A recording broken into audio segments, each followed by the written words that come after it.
the bill of Senator Tulfo. I believe it's to do with France. I'd like to primarily ask, do we actually need a law to declare a friendship bill? What was a bill filed by Senator Tulfo that imposes a 15 million budget on the Philippine-France bill? So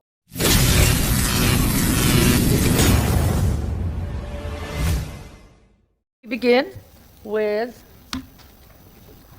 the bill of Senator Tulfo. I believe it's to do with France.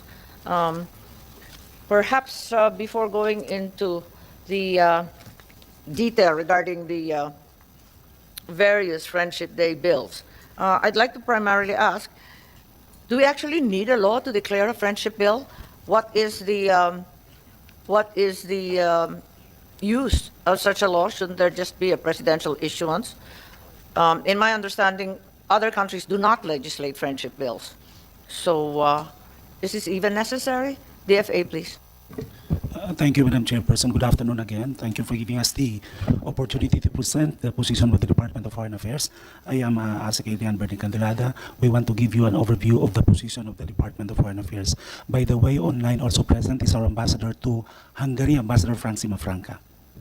Yes, thank you very much. We recognize the ambassador from thank you, for ma'am. Hungary. Yes, please. Okay. Just a quick question. Why is it even necessary to enact a law to commemorate friendship with France or any other country? If you allow me, we have a very brief, just introductory Yes, statement. yes. Thank you. Please. We generally support the objective of the bills, or the bills proposing commemorative events under consideration, which is to commemorate the milestone years in our bilateral relations. In fact, the Department of Foreign Affairs, through its Foreign Service posts, celebrates these milestones on a regular basis. Diplomatic missions in Manila also initiate such activities almost always Sorry, I on a didn't get the separate first basis. sentence. What was it? We commemorate the milestone years in our bilateral okay. relations on a regular basis, which means on a regular basis, every 5 years normally, 20 years, 15 years, we do that. Sure. Okay. And also our diplomatic missions, president embassies here in Manila also do the same. Also what? Do I the think same. there's Also do the same, sorry. also? Also initiate such activities. They Yes, also but these initiate. are activities. I know for a fact that Spain, for example, we have a Philippine-Spain friendship bill, but it appears that there isn't a counterpart bill in Spain. So other countries don't do this. Yes, ma'am. If you asked us if there is a legislation on the part of our other countries which we have diplomatic relations, we are not quite sure of that there is none. In fact, we are not aware of any legislation which also calls for a commemorative event as far as Philippine relations with a specific country. I think necessarily, as you indicated, we've always celebrated landmarks and Yes. years such as the 10th year, the 50th year, and so on. Parati naman talagang pinagdiriwang yon.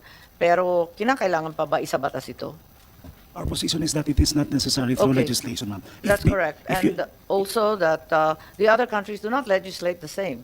Yes, ma'am. For example, the Philippines-Spain friendship is not declared likewise in Spain. Isn't that correct? For specific questions, I will ask our heads of geographic office to answer that, ma'am. But if you allow me, we have 2 more arguments to present to you. Your To just- arguments are pro or con? More code, ma'am. Yes, correct. No, it's fine. It's just Okay. a yes or no. Such The commemorative. authors aren't here in the first place. We also think that the proposals like this would entail general appropriations on a regular basis.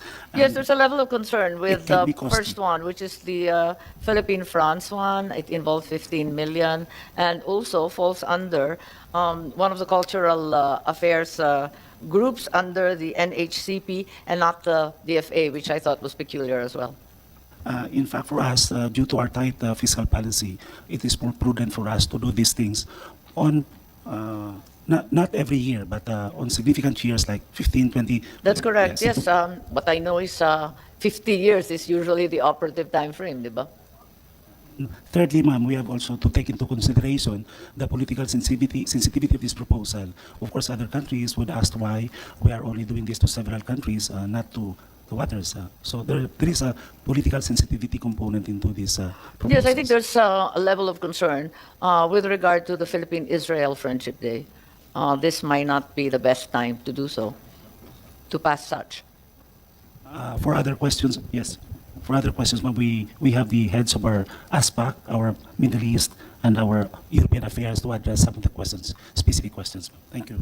Okay, that's great. Is there anyone else who would like to weigh in on the propriety and necessity of passing Friendship Day bills with various countries? Anything else you'd like to add? Firstly, we don't have any friendship bills with ASEAN, which should be the first circle of friendship.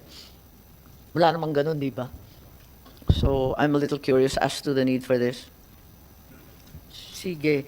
And if absolutely necessary, if there's some urgent, compelling, and very important reason to declare a Friendship Day, surely an executive issuance from the President would suffice. What are your thoughts, DFA, please? Definitely yes, ma'am. It doesn't have to be through legislation. It can be done through an executive order, administrative order, or maybe in fact, Nothing at all. I mean, you just celebrate it, on right? the part of the Senate or Congress, you can pass also a resolution. Yes, which we declaring- have which on we have occasion on upon basis. visits by the foreign minister or the counterparts in the foreign senates. We've done that regularly. That's correct. Yes, ma'am. That's good. Thank you. So we can have a very short hearing. This is great. Okay.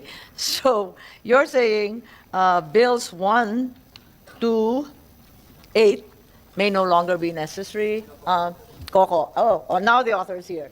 The position, Coco, of the DFA is that there is no need to declare friendship days, and that in fact the counterpart countries, such as Spain, have never declared friendship days, even if we have a Philippine-Spain friendship day. Sa Spain, di naman nila ginawang batas. So perhaps it's not necessary, and it might impose undue budget burdens on us to compel us year on year to celebrate, when the usual practice is every 50 years only. Thank you, Madam Chairperson, for scheduling and the bills for hearing. Well, number one, we determine our own acts. I mean, if Spain does not do it, so why does that determine what we should do or not do? Di ba? And if you read the bills, sinabi naman doon yung mga milestone years lang, 50th, 75th, 100th. So, don't tell me na grabe yung budgetary ano nito, not because every year you need to celebrate it. Didn't refer to your bill. There was a bill filed by Senator Tulfo that imposes a 15 million budget on the Philippine-France bill. So I'm certain we can do without Ayusin that. na lang natin. But Oo. siguro yun lang That's pakiusap ko. Let 2129. us Ang not, sinasabi lang nila na hindi na kailangan ng friendship law. Actually, marami na rin tumatawag sa akin ng mga ambassadors and they appreciate it actually. Basta ang point ko lang, let not state practice by another state determine what we should do. Di ba? My concern was that If they among do- these friendship bills, there isn't a single one that refers to the primary circle of friendship, ASEAN. There isn't a single ASEAN country Precisely. that's So we- declared we- here. Eh kung magpa-friendship day, di ba dapat mag-umpisa sa barangay ASEAN? Pwede. Yes. Ganun yun. So we can do it sa ASEAN and then we can do it dun sa ibang ano. So I don't think we will lose anything kung budgetary naman ito nasa sa DF. It was already yung bills ko at least delegated it to the DFA That's to correct. celebrate the milestone milestone. That's Yung iba nga, correct. kunyari 73rd na yung iba, say you celebrate the 75th, you no longer celebrate the 50th. Lampas-lampas na yung iba. O maraming lampas-lampas na. So May, yun lang po. So maybe, Madam Chair, if they can just study it in detail. Basta may pattern naman yung bill ko eh. May pattern siya. It does not even affect the nature of the day itself. If it's It a doesn't holiday, even say if it's a a holiday or by special virtue of non-working day. another law, Wala then nga it eh. remains. Dapat ito wala. It should not affect. It's just a declaration, a commemoration, a marking of the friendship with another country. yes, I think, for example, the commemoration of the Hungary Friendship Day is important because yun lang ang tanging kakampi ng Pilipinas sa Precisely, Eurobloc. Precisely. Isa yun. Mga ganun Yung ba? medyo So, obvious ba? Sila lang ang bumoboto para sa atin lagi. At saka, agree naman yata tayo that we want to be a friend to all nations. So all the more we are declaring friendship days which do not add to holidays. Which should No, wala not naman. add to holidays. Wala naman talaga. Walang effect. Wala namang holiday, wala namang Wala. deklarasyon It's kung just- working or not It's just a working. commemoration. And then even yung actual celebration, nasa sa DFA na. Depends on your budget.